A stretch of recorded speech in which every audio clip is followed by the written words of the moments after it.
Hey, welcome to the Cam and Otis show. Man, Cam, we kind of been bouncing back and forth a little bit. And it's been a long time since I've gotten to say, we have a really good friend of mine on the show this episode.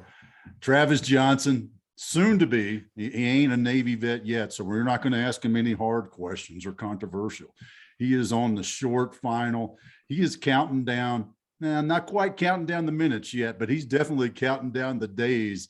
And he's playing. He's so short. He's playing handball against a penny. I'm throwing back to some old school ways. Travis, man, good to see you, brother. Hey, great to see you and nice to meet you, Cam. Yeah, I'm inside of 2 months of retiring from a 21-year Navy career to include 11 years enlisted and 10 years on the dark side. In fact, I just got a message this morning said, "Hey, the system updated. It says you're a lieutenant commander." And I was like, "Oh no, that should not be true. I need to go make sure that paperwork is straight so I don't accidentally get paid." Because if they overpay you, they just take it back all in one chunk. So I want to just avoid overpayment. Probably the only time anyone has ever said that in the military. I want to avoid overpayment. Yeah. Yeah, but you know what the consequences are because you've been there, seen that. Because I had it happen to me when I first came on active duty. Same thing. That extra $100 or whatever they're paying you. Like you finally figure out, hey, I'm not supposed to be getting that, and then all of a sudden you get boop, and then they call it a no pay due when they just take it all at once, no warning, nothing, just boop, it's all. Yeah. You just think you're getting a bonus because you're doing such a great job, right? That just wasn't smart enough to know I wasn't supposed to be getting it. That's what the problem is. Yeah, they overpay you, take it back immediately. You overpay them, 3 months to 6 years later, they pay you back. Oh yeah. Yeah, if you're lucky. Man, well, there's so much to cover, Travis, because the things that jump into my head from why'd you go from an enlisted, you were a chief. Did you make it to chief when you were enlisted? I did not. I was a first class. That's Okay. E6 for you non-Navy Coast Guard types. So E6, that's in the Army, that's a fairly senior position too. You're not a chief. Oh, yeah. I know how in the Navy there's a pretty hard line there from first class petty officer to chief. That's a big step. But in the Army, an E6, man, that's you're on that career. What made you make that leap? As you put it, the dark side. The dark side. Well, they had cookies, so well, no, I was at like my 9-year mark. I had made first class. I went from E1 to E7 E1 to E6 in 7 years. And I was looking at like the projected out from my job field. I was an ejection seat guy. For those that know, that's an AME. For those that don't know, that's why I said ejection seat. And the average for making first class was like 11 years, and I made it in 7. But the average for making chief was 17 years. And I was like, oh man, I do not want to wait 10 more years for my next promotion. I was working towards that my whole career, but I wanted to make sure that I explored some other options. They came out with the brief talking about the Seaman to Admiral program, and a great name for other services to chuckle at. But they had the briefing. I was like, I was interested about that a few years earlier, and I didn't take any action. And this time I went around and I asked some of the senior guys, some of the other first classes, some of their chiefs, like, hey, is this something that you ever looked at in your career? Like, oh yeah. But at the time, flying was like kind of an extracurricular activity. There was no like dedicated flyers. You had your regular rating, and then you could fly like as a bonus, kind of like we were talking about earlier. And like, yeah, I wanted to fly, so I got qualified to fly. And by the time I went back to it, I found out that I was too old. I was too old. I kept hearing this. At the time, my dad was a first class in the reserves. No, he just retired. It's like I was a second class when he retired. And I asked him, I was like, hey, did you ever look into this? He's like, I did. And people told me year after year to apply. But he's like, I kept wanting to make chief first. And I felt every year like I was going to make chief. So I kept waiting, and I never ended up applying. So he retired as a first class. And that was enough for me to say, if you want this, if this is something that you desire, he's like, apply and don't let anyone stop you. So that's what I did. I applied for the Seaman to Admiral program. I applied to the LDO, the limited duty program. And my like all my plans looking out was like, if those two fell through, I was going to finish my degree and apply for OCS. And then, last resort would join the Army and get commissioned over there, like super last resort. But it Boy, came that's back. really reaching, boy. Oh boy, that is reaching. But it came back my first option, the first one I applied to, they said yes on my first application, which blew me away. Yeah. Mostly like when we think about ourselves as people, like we don't, we know we're doing good stuff, but like we don't have a really high opinion of ourselves. We're not like, oh yeah, everyone come see how good I am. Check out how amazing I am. Look at this beard. It's amazing. We don't say that. That would be a good chief beard, in World War II. Yeah, definitely. Yeah. Definitely on a battle cruiser, yeah, definitely. Perfect. Yeah. But all that stuff happened and unfolded the way it did. And I was just as surprised as anyone else. And I got selected. So really fortunate to do that and go through the program. I was nervous going through because I had 3 guys ahead of me that all got selected for different programs. And I thought the world of these guys. And for a few different reasons, they didn't make it through the commissioning program. And, one got injured, one had some medical problems, and someone else didn't make it through like the academic portion. And I was like, man, if these amazing guys didn't make it, how am I supposed to make it? And, I kind of went into like, what are the requirements? Like, I'm going to meet the requirements. I was almost 30. I'm not going to go try to compete for physical fitness against all these other younger kids. Like, I'm not going to go out there and try to I'm going to go and I'm going to meet the requirement. I'm going to do well for me, but I'm not competing against them.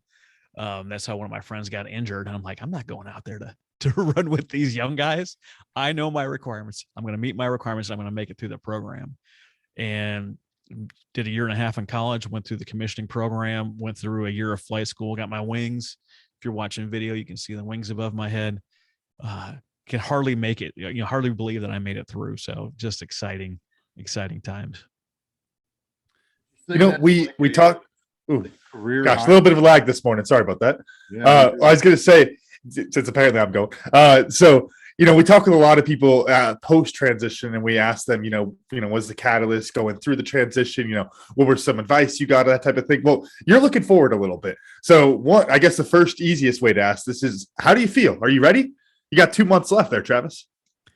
I feel like I'm ready. I've been working a side business or a side gig through most of my career and really doing the things I thought would be necessary to be successful in my post-Navy transition. So I host the NonProfit Architect podcast, which I've been hosting for more than 2 years. We're top 6 in 6 countries, including number 4 in the US. Been, promoted by Podcast Magazine as one of the top veteran hosted shows, hosted the Veteran Podcast Awards this past year, done all sorts of good things to kind of build my resume for something that I would be interested in doing post-Navy. The Navy's been fabulous for me, created a great foundation coming out of my childhood, really had something solid to build on, and then finally start to grow, get out of that scarcity mindset, get into that abundance mindset, really grow and try new things, which was fabulous. But, seeing my friends get out of the military, whether it was in a box or retiring or getting out, and looking to see how prepared were they, did they do the things they needed to do, or did they retire and then scramble to find something just to pay the bills and see what that looked like. So I've been doing work over the past, I'd say 4 years, really putting some dedicated time in to make sure that I'm ready for this transition. I'm currently on a Skill Bridge program. For those of you whose ears just perked up, Skill Bridge, what is that?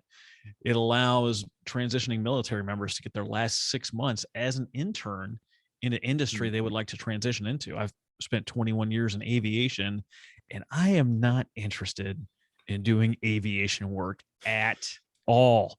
At all. Those planes break every stinking day, and you can never get ahead.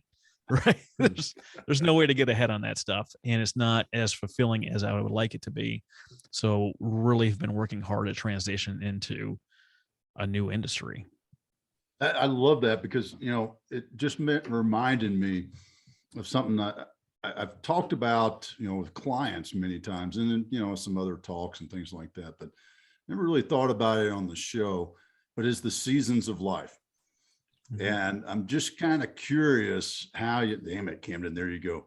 I'm curious. 1-0. There's one. Yep. I'm dang, I almost say it again too. I'd like to know more. We have like a drinking game. If you say curious, is that what it is? Yes. Basically. I said it. That's right. That's right. Woo. There we go. It'll be a long show. But what happened? What was the catalyst? What was the thing that, because I know what it was for me. You know, I had that same feeling when I'm done, you know, Army time, great experience, loved it. Thank you very much. You know, I'm out. I'm wondering what it was for you that made you push towards it and not, you know, do 30. When I started reading business books, so before I did the Nonprofit Architect podcast, I was doing the Warrior's Wallet blog, and we were talking about money lessons that people need to learn. I'm a product of 36 moves before high school graduation, to include 5 different foster homes, and early 20s got an eyeballs and credit card debt because we had no idea what the heck we were doing. We found the holy saint of debt forgiveness, Dave Ramsey, and he does a great job of taking a disaster and creating something solid to jump off of. It's not, the end all be all financial advice, but if you're in a mess, Dave Ramsey's, I don't know, tidbits, advice, whatever, his format is fabulous. His 7 baby steps are wonderful. For those Dave Ramsey fans out there, we're currently paying off our house, which I think is baby step number 6. But we started doing that, and I was frustrated. I was like, how come no one is talking about this stuff? We'll talk about management all day long in the business world, in the military, leadership, all those things, but no one is talking casually about financial management. I was like, this is BS. And so I started talking about it a lot. We ended up helping 400 families pay off $6 million in debt. And someone finally convinced me to, like, well, you're providing that much value, you should be making an income from it. And I started reading some business books and different things, realized I had no desire to take other people's money. I just didn't. I didn't have any desire to monetize that. Some people shake their heads at me for it or whatever. I'm like, it's my life. I do what I want. But I had been doing nonprofit work and volunteering and giving money, and served on a couple of nonprofit boards here in Oklahoma City. And then I got stationed in the Kingdom of Bahrain. And if you see the video, I'm pointing to the island-shaped, I don't know, stab knife plaque in the back of my video here. I was going to say that was a paddle, but okay. Yeah, well, it's the island shape of Bahrain. I don't know why it's a thing, but it's a thing. It's on my wall. Deal with it. I got over there and I was like, how am I supposed to keep doing all this cool nonprofit stuff? And someone's like, well, you kind of have that smooth, buttery radio podcast voice. Maybe you should start a podcast. And I did. I started a podcast. I looked into the nonprofit world, looked at the different podcasts. And although there was a lot of great conversations, I didn't feel like those conversations had a lot of direct value to the nonprofit world. Someone that is trying to figure out how to do it. Like, there wasn't a top-rated how-to show. And that's what we set out to create, was the top-rated how-to show. And during my time in Bahrain, in an effort to keep myself out of trouble, I had the podcast.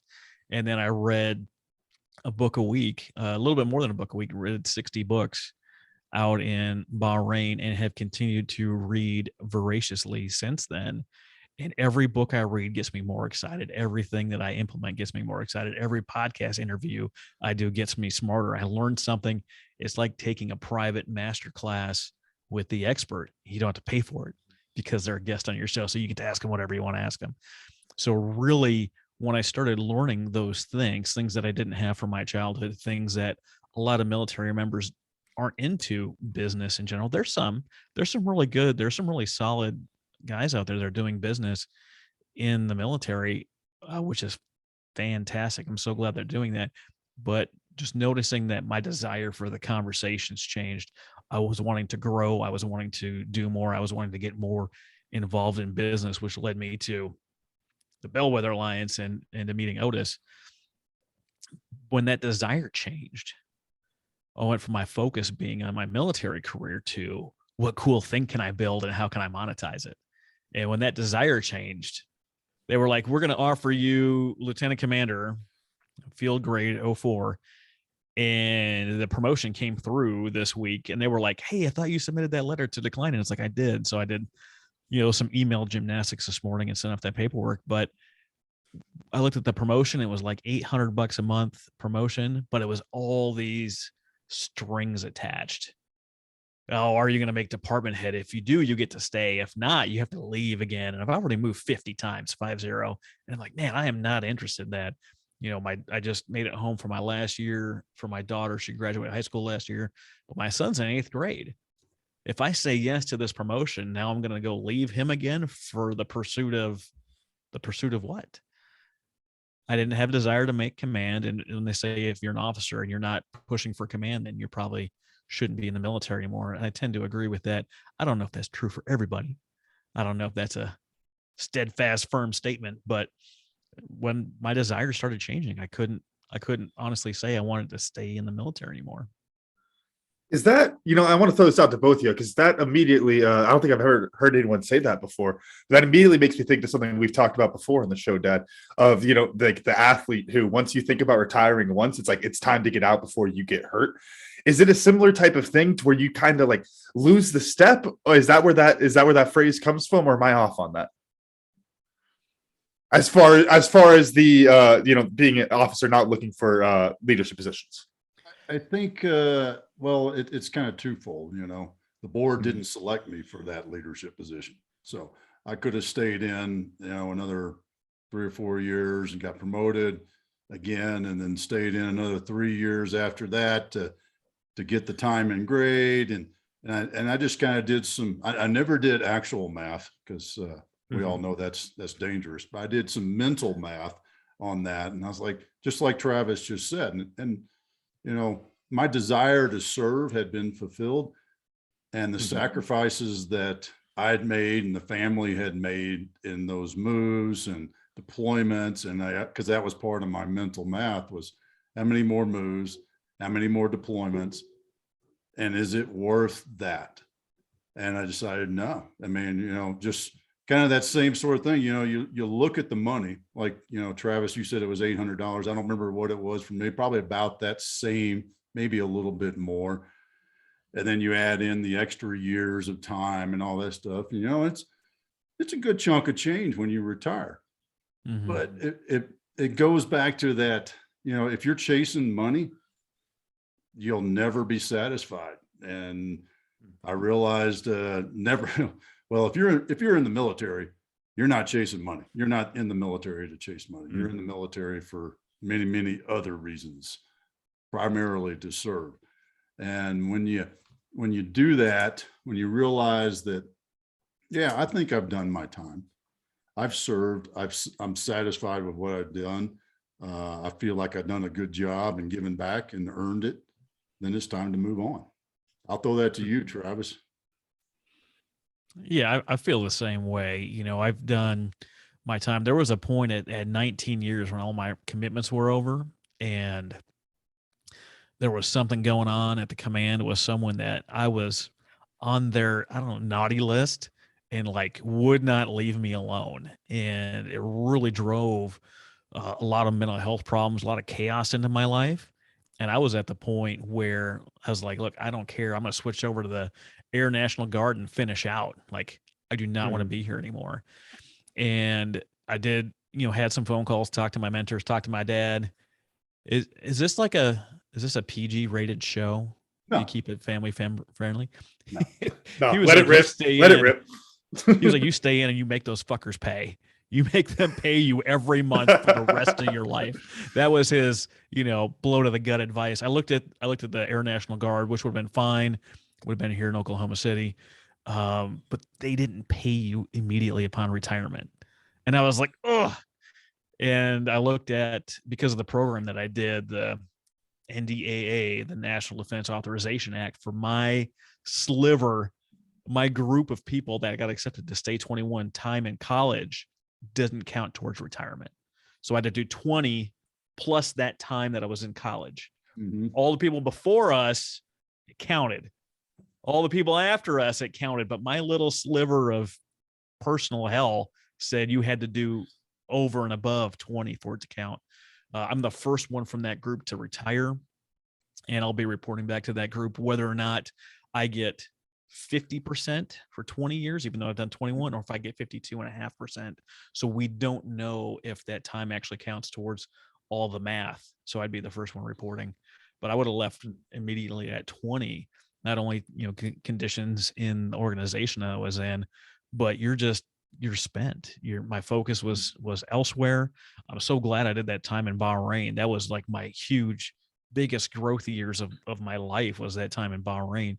Very, very grateful for that period in my life, but I was done, not interested in any of their whatever they had to have me do, or some other, not interested. All the conversations that I was having that were really enjoyable were with people in the nonprofit world, people in the business world. They're like, oh, we have to have a meeting about the whatever. Like, oh, gross, not interested in the slightest. Hey, where's this report? Ugh. Yeah. Like, Yeah, write this con plan and review this op plan. And oh yeah. I was, now, my time in Bahrain, we were doing that stuff real time. I was in charge of all the water in the Middle East, from Egypt to the Red Sea, all the way into the Persian Gulf. And you have a lot of action in the Middle East. It's the most active AOR. I was the Fleet Command Center director, so in charge of 50 watchstanders, 12 task forces, coalition guys, like coordinating effort, like doing real stuff. But my regular job, my flying job, is nuclear command and control. And I don't know if you guys are aware, but we don't drop nukes very often, so it's not really an exciting job. So I went from, what's the joke? Tip of the spear, boots on the ground, taking care of all this stuff, to coming back here, and they literally had nothing for me to do. I think my job was to babysit the watchstanders. I went from 50 down to 4, and not a lot going on because we're obviously not dropping bombs, thank God. To sending like an email a week, and I'm like, it's no longer worth my time. I'm not interested. That is and you know what? I felt it in several occasions from doing those sort of deployments, and I know a lot of guys over the years that same thing, man. Because when you're deployed, there's nothing like it. I mean, the focus is, the quote, air quote, 12-hour days. Yeah, right. More like 18, 20-hour days, but you're just going so fast that you don't even realize it. And you come back home, and it's just like, I mean, it is the biggest put the brakes on shocker that, some guys have a really hard time adjusting to that. It's like, can you make sure that these guys add this line to their email? That would be really helpful. And you're like, I guess I can go talk to the guys and change the procedure. Yeah. Yeah. I want to jump to something else that you said earlier, because I think it's a I don't know if I call it a problem, but it's very common for military guys, and because I do a lot of transition coaching for active duty guys and gals that are getting out and helping them find that next adventure. But is the ability to accept payment, to accept $1 to prove your worth, as opposed to, the check just shows up. For the last 20 years, you worked your butt off and the Navy paid you. You worked your butt off, even if you weren't able to work your butt off, like you were just describing in this last job, but the Navy still paid you. Mm-hmm. Now, because you said it earlier, you didn't want to accept money for your services, but now you're going to have to, and you've already started. So how did that happen? How did you make that transition? It's a big change. It's a big change. I would rather, in theory, just do stuff and help people and have money show up. Much rather have that happen. But when you look, and I think Jim Rohn said it best, he's like, what you get paid is based on the value you bring to the marketplace. So when you get into business world and you do something and people don't want to pay you, you have to determine, is it because of their mindset and how they look at what you do? Is it based on you and your ability to sell, provide actual value, to close the deal? What is it that's preventing you from getting paid, or what are you doing that is ensuring that you get paid? And the switch goes from, oh, I don't have to do anything in order to make a buck, to like, if you don't do it, you're not getting paid, plain and simple. And then you have to determine if you are looking for a job, or to create your own business, or generate something that incurs a monthly income, like, I don't know, a storage unit or a rental. Like, what do you have to do in order to make that happen? And are you willing to do what it takes to make that happen? Because if you want food on that table, you got to do something of some variety, whatever level of work that looks like, whether you're directly engaged, partially engaged, or you've purchased something that creates income on its own. What does that look like? I'd love to talk about this a little bit more, because I think this is a really interesting thing for a lot of entrepreneurs. I know for me personally, growing up, never really thought too much. Never was really, especially money motivated. It wasn't like, I got to go make these millions of dollars. Never. That wasn't my drive towards entrepreneurship. But after spending, now, depending on where your measurement is, 3 or 5 years as an entrepreneur, depending on where first business plan or first business, that's a different line there. But as you go through that, and you're in that community, and where, kind of to your point, your money, your success is tied to money in some way. You get the paycheck is coming or it's not. You're successful or you're not in a lot of ways. But I think it creates this really interesting situation for a lot of people who are not financially motivated, but they're in this world where, if I don't make this money, my business is not successful. And so I think there's some other, mental gymnastics that we can get into. I already have some ideas on this. I want to throw that over to you, Travis, of how do you balance those two? Because, like it or not, one, you need money to keep the lights on. And then two, if you have more money in your business, it means that your business is more successful. More people like your subject, you're solving more of a problem for more people, all these different types of things that are really good and can come from a pure place. But it's tied to that nasty little thing, money. That's just the medium of exchange currently. So, like, when I started the podcast, I really assumed that nonprofit coaching, consulting, or something of that variety would be like a primary income earner. I had tons of conversations, did that free 30-minute phone call with a ton of people, and I found out all of them had zero budget or board approval for any kind of coaching or consulting.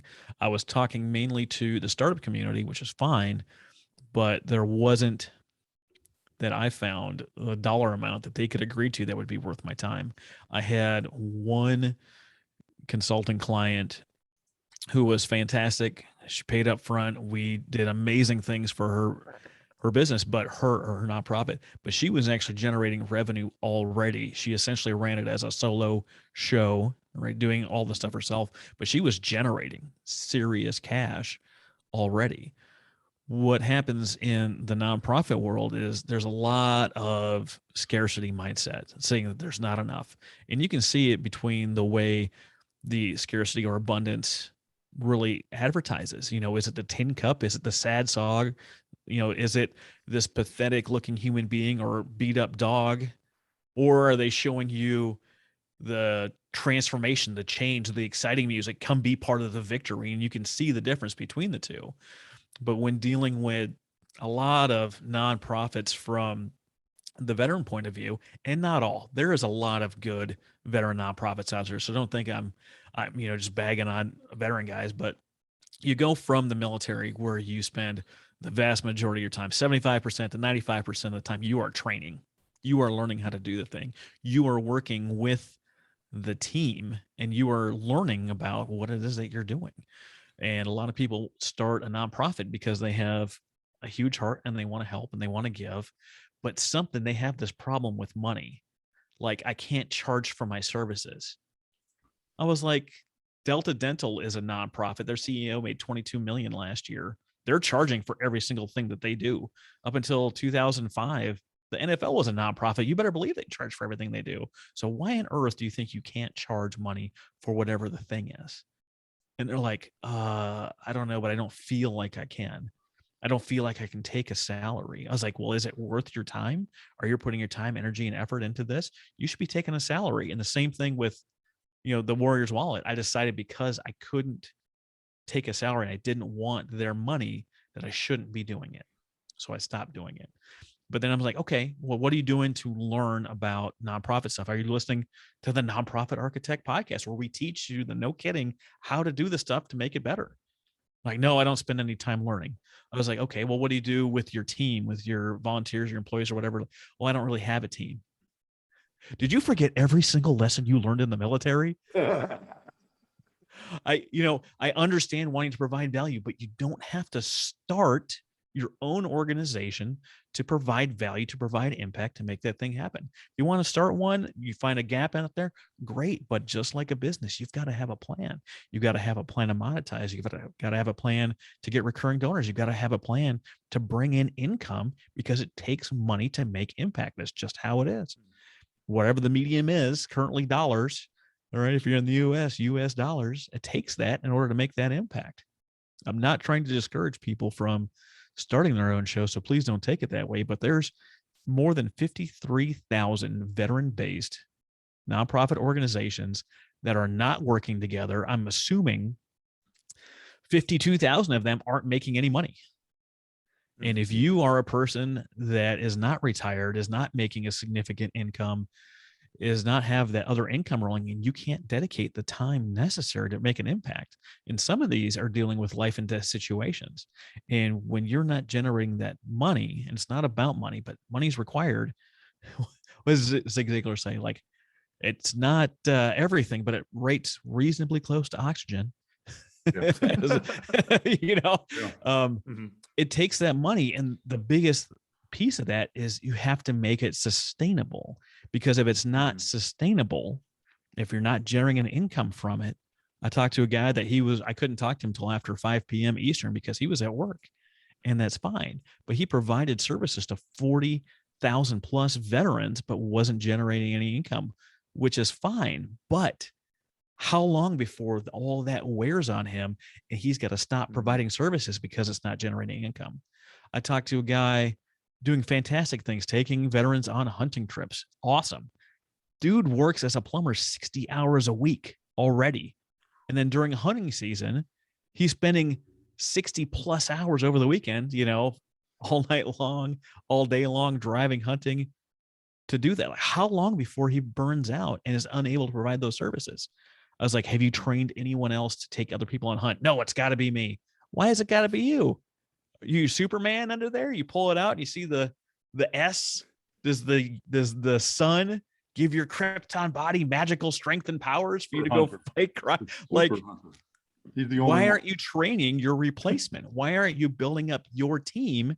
Because if you're sick, if you can't deliver food today, if you can't go shopping today, and homeless people don't get fed, is it because you're arrogant or your ego is preventing you from training others to do the thing? I've got a friend who's a veteran advocate, does amazing work, refuses to train anyone or show anyone how else to do it, to basically multiply yourself. Yeah, one of my pet peeves, I think you and I have had this conversation at least once, if not 2 or 3 times. It's like, dude, you're starting another nonprofit. Great. And yeah, and I'll go back to my experience because I worked in a nonprofit for a short period of time. And it was a counter human trafficking nonprofit. So I was pretty passionate about what they did. And said, hey, I've got some contacts over here in these other organizations that, you know what, we really ought to collaborate. I mean, if our true desire is to end human trafficking, then we ought to work all together, come all together and solve this problem. And the founder / CEO, he's like, Otis, if we do that, then we're not going to get the credit to show back to our donors. And, they'll figure out, these other guys will figure out who our donors are, and they're going to, and it's just like, wow. Just one of the many nuggets of why I didn't work there very long. Go in and adjust your mission statement if that's you, because your mission statement is not to stop trafficking. It is for you to stop trafficking to the extent that you are capable. And that's a much crappier, less exciting mission statement. And I think that it takes that little bit of honesty of you understanding what do you really want to do with this company? What is your real purpose? And what problem are you really trying to solve? And not just throw a super ambitious one, we're going to stop trafficking around the world. No. You're going to do whatever you can do on that. And if you're not willing to work with other people on that, then you're not really solving that big, hairy problem. Not at all. Not at all. And they're not looking to solve the problem either. They're looking to be the hero. There's a book by Dan Heath called Upstream. It's a fantastic book. It describes the problem. You're walking your dog. You see a kid in the river drowning. You jump in and you save the kid. Get the kid dried off, taken care of. It's great. Put it on the news. You can put it in your newsletter. You can put it on social media. It's wonderful. You walk 10 more steps. There's another kid in the river. You got to jump in and save him again. Eventually, you're going to get tired and be like, how are these kids getting in the dang river? Because solving the problem means you'll actually be serving less people over time if you can actually solve the problem. I had the benefit of interviewing a few people, Bethany Snyder and somebody else. Can't remember the name right now. And they were dealing with community solutions, which is mentioned in Dan Heath's book, Upstream. Community solutions has a little segment called Built for Zero to end homelessness. And they've ended homelessness for veterans in 18 cities. And it's called Effective Zero, which means they have enough housing available to cover all the homeless on the streets. And people are like, well, that's not ending homelessness. You can't force them into a house. You can make it available, and that's probably the best you can do. But they cover rent. They do all these amazing things, which is phenomenal. But by serving less people, your numbers go down. Yeah, we served less people this year. How do you spin that to your donors and your supporters? It's like they're not create enough writers to show, hey, because of your donations, we've created this much housing, which means there's less people that are in need. How wonderful is that? And they're like, oh, we don't want to say that. We want to say how many people we've served because that means more money. Well, is it money the goal, or is solving the problem the goal? Yeah. It's look how important I am. I think that's we have to be cautious of that. And I say that in the larger we sense of that, because if your end state becomes look how much I'm serving instead of look how I've solved the problem, and that's that's something to explore right there. In the entrepreneurship world, you're solving a problem. You create a business that solves a problem.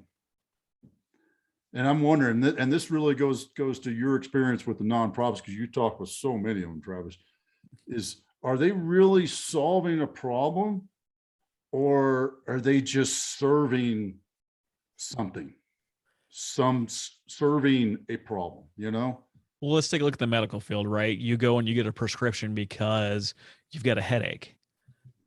That's not the same thing as having a surgery to prevent the headache. So a lot of people are trying to put a Band-Aid on the symptoms, and they're not trying to solve the problem. The other gal was Tamara Wright. She works directly with Community Solutions. It's crazy to see, because right now, like if you look at GuideStar or Charity Navigator and you look around and you say, well, I want to make sure, I'm going to give money to a veteran cause that's doing the right thing. Charity Navigator, GuideStar, and all these other websites that tell you what they're doing, they kind of tell you where the money's going, but they don't tell you if their programs are effective, if what they're doing actually measurably contributes to the suicide number, lowering the suicide rate. However you say that to make it sound good, whatever that is. It doesn't tell you that. And then you go to the websites of these organizations, and how do you tell that they're actually doing what they say they're doing, or is having a measurable impact on what it is? And then you end up talking to some people. And a friend of mine and I have been doing quite a bit of research, because we're looking at having a measurable impact on the veteran suicide rate. And we looked at first responders, and we looked at police and fire, and see what kind of reports are out there and what kind of veteran reports are out there, what kind of studies have been done. And we looked at the VA reports, and we've gone through, it looks like we're studying for pre-med and, trying to get into school. We've had all these papers and everything everywhere. The top 3 indicators for veteran suicide or suicide in any capacity is number one is sleep disturbance. If someone is not getting the requisite required sleep, whether that be not enough hours or they're having nightmares or it's not the same time every day, they're not taking care of their health. And sleep has a curious impact. Curious, yeah, drink. Has a curious impact on people's ability to problem solve. Every day you go with disturbed sleep, your ability to solve problems gets lower and lower and lower. And pretty soon, common everyday problems that you could have solved at any other point in your life now become so overwhelming that you get down to where you only feel like there's one solution, even though we know it's not a solution. You know, I've lost more than 5 guys that are active duty in my time in the military in a small community in Oklahoma here. You know, they got to that point where sleep disturbance is the number one thing. Number two thing is financial distress, whatever that may look like. Like I'm coming up on transition. I'm losing it a good solid half of my paycheck, if not more, because you lose the benefits. It's all based on base pay and not all those other pays that you were getting. So you're losing more than half of your income. You know, and if you haven't been like me and gone through the Dave Ramsey plan and paid off all your debt, you lose more than half of income. You're looking at a real problem, transitioning into a real problem. If you're not prepared educationally, if you don't have the network that you've connected to, if you've not made sure your VA ducks in a row, huge shout out to the VA. If you get benefits, that does not mean that someone else does not get benefits. Benefits for everyone. If you're not getting them, go get your benefits. You've earned them through blood, sweat, tears, and probably a lot more pain than that. Everyone is eligible for benefits. Go get them. Please, please, please go get them. And then the number 3 thing is lack of community or purpose. So in the military, largely those things are handled. You're going to have a steady paycheck. You're going to have community and purpose. Sleep disturbance gets people, right? Sleep disturbance gets people. But then when you get out, you're losing that guaranteed paycheck, or at least the size of guaranteed paycheck. And you might lose that community / purpose. So one of the great things that I did for myself was find that purpose in the podcasting and talking to and providing value to the community that I want to provide value to. You know, I mentioned earlier that I thought I didn't really finish the topic, but I thought that, you know, nonprofit coaching would be the solution. And I had one paying client. And as I was learning how to grow the podcast, I had bought a couple of guides and downloaded some freebies and different things. And I bought one that really made me angry because I looked at it and it was like 6 pages of bullet points with like no juice, like not the how to do the thing, not the why should I do it, how do I make the decision. It was like, do this, do this, do this. I was like, I was so infuriated from getting such a lackluster product. And I belly ached to my tribe. And about a day and a half, 2 days, they were like, well, man, you're crying about this thing. You're the entrepreneur. How about you write a better one? So this time, no kidding, last year, I was in the middle of 5 weeks of rewriting this thing to be what is now the ultimate complete podcast guide that's available at nonprofitarchitect.org/resources. And we've gone through 6 iterations because I reached out to people. I told them my frustration. And I said, hey, if you've got questions, ask, because that means I didn't describe it well enough. I didn't cover it deep enough. And we've now taken this thing. It's been my primary income source from the podcast is selling this guide. We've now worked with a nonprofit that I paid 10 grand to because nonprofits can accept money. Nonprofits can accept money. Nonprofits can accept money. And what was that? Say that again, please. In Spanish, El nonprofits can accept money. Oh, terrible Spanish. I don't speak Spanish. And now they are running it through the accreditation process at Forbes Business School. And as an entrepreneur, I'm now going to get 70% of the tuition that every student pays to take that course at university. I'm the only professional podcaster that's going to have a course at the university level, which is amazing. But I had to create the thing that my audience told me that they wanted. Mm-hmm. What's on the horizon? I mean, we've talked, you've kind of danced around it, but I'm talking with Nonprofit Architect. You've got the Forbes Business School reviewing your program. You've got the book. You're leaving the Navy. Big blue and underway, or big gray and underway. There we go. Haze gray and underway. Oh, Hayes ooh, Gray. Hayes Yeah. Gray. Hayes Hayes Gray Gray. and underway ain't no more. Ain't no more. What's happening next with Travis and the team? We are doing this full time. We've got the Nonprofit Podcast Network. This is free to join up. If you go to nonprofitarchitect.org, there's a tab for all nonprofit related shows. Sign up your show. I'll host it for free. I've got the Veteran Podcast Network, which the Cam and Otis show can be found on as well. We've got over 45 shows hosted by veterans covering all sorts of things, from transitioning to mergers and acquisition to business to healing to talking about real talk of suicide, MST, military sexual trauma. We have conversations galore there available to you. If you're a veteran, sign up your podcast for free on the Veteran Podcast Network. But we as a business not only have the resources available to help you get started, we have production services. So if you want to do the podcasting gig, but you don't have the time, we will do all the work for you. We get it edited, published, create show notes. We create audiograms to help you promote your show. And based on a weekly show, we have a price available on the website. If you want to do more or less, we can custom tailor it to fit your situation. Very reasonably priced. And then we've got the freebie, we've got the guide, we've got the course. In the course, we're directing people to the Podcast Architect, which is a paid for group to talk about all things podcasting, help you tweak your show, show you how to grow, show you how to do all of those things. If you're a paid member of the course, you get in for free until the course ends and you pay the monthly fee. Or if you just want to join the group to talk about real podcasting stuff, where I can show you how we actually did it, how I grew my show from 0 audience, 0 naming recognition to number 4 in the US, which within 3 months, I'll show you exactly how I do it. I show you how I take what is his show? Richard Kaufman's also a veteran. He rebranded his show to Vertical Momentum, bought the podcast guide, worked with me because he saw that my show had eclipsed him, even though I started 2 years after he did. He was like, how did you get so many downloads? I was like, oh, let me show you the way. We now have his show, top trending business show. He's got more than 150,000 downloads, far surpassing mine when he started taking that action, because he was already on a roll and he's doing podcasting full time, but he's crushing it. And we show you exactly how to do that step by step. Hold your hand to build the best show and best brand that you can build. So has the student become the master with Richard?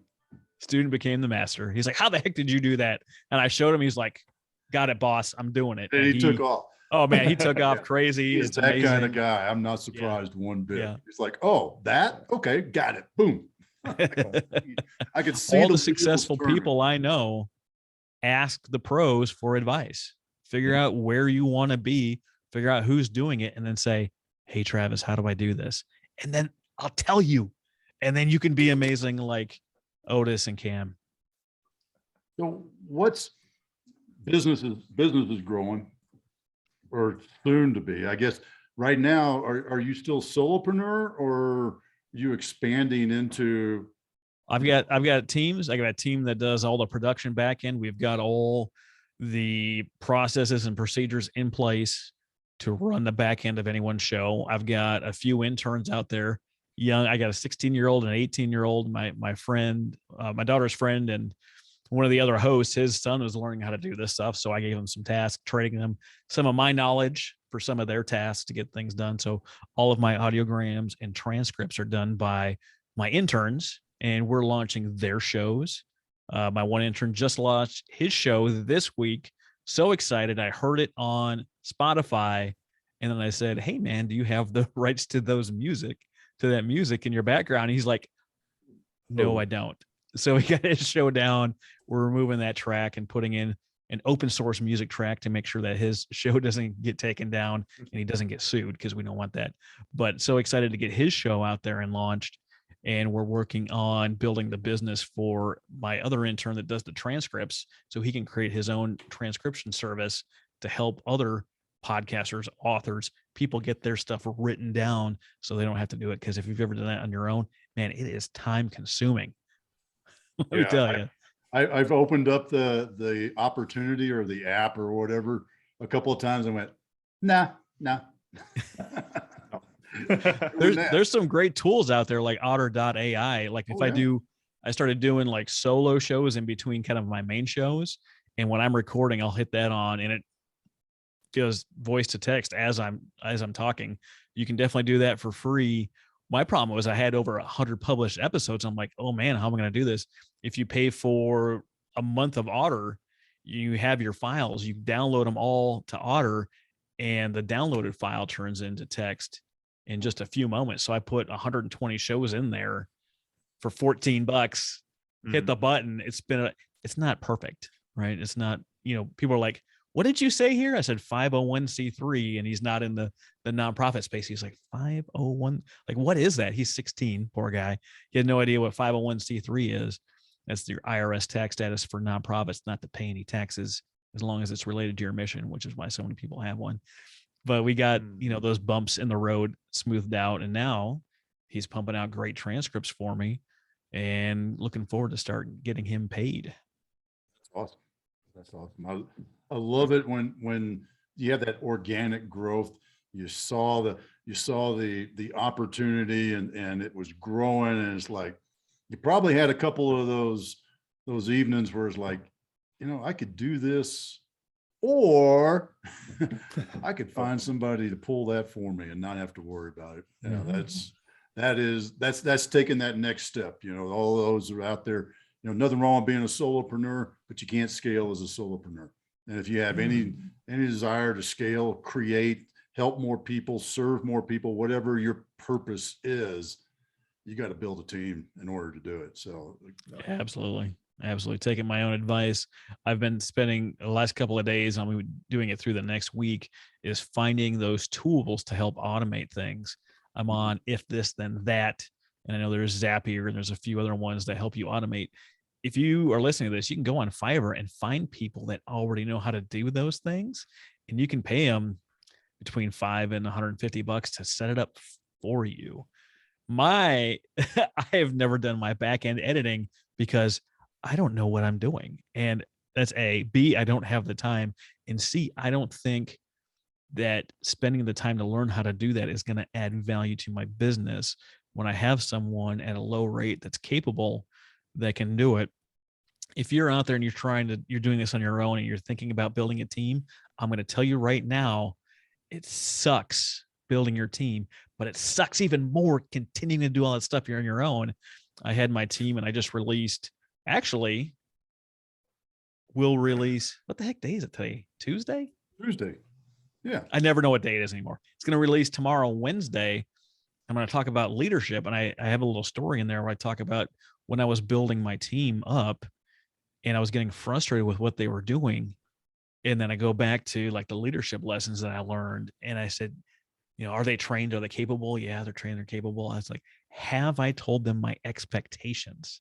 And that was a no. So I was thinking about firing my team and I hadn't told them really what I wanted. I hadn't told them what timeline, what process, what procedures, how to fine tune it to get the product that I like. I didn't tell them. And I was getting frustrated. I'm like, very frustrated. I was like, have I even told them exactly what I want? And I look back through all our correspondence and all our emails and all this stuff, and I hadn't told them what I expected. Well, of course they can't give me what I want, what I need, and what I expect, because they have no idea what I expect of them. I told them what I expect of them. They climbed up to meet the challenge. They wanted to work and grow with me. And now everything's running on all cylinders, going well. It's amazing what the details of leadership are. And have you told them what you expect? Oh my goodness. I can't believe I waited that long. That is a funny one. Cause I mean, I've seen that, hold the mirror up, seen it myself, seen it in plenty of clients and even back before that part of life. And yeah, if you don't tell them what to do and how you want it, how you expect them to want it, how do you expect them? I mean, the Vulcan mind melt, that stuff only works on Star Trek, just in case you were thinking that was the way to do it. Man, Travis, this has been awesome.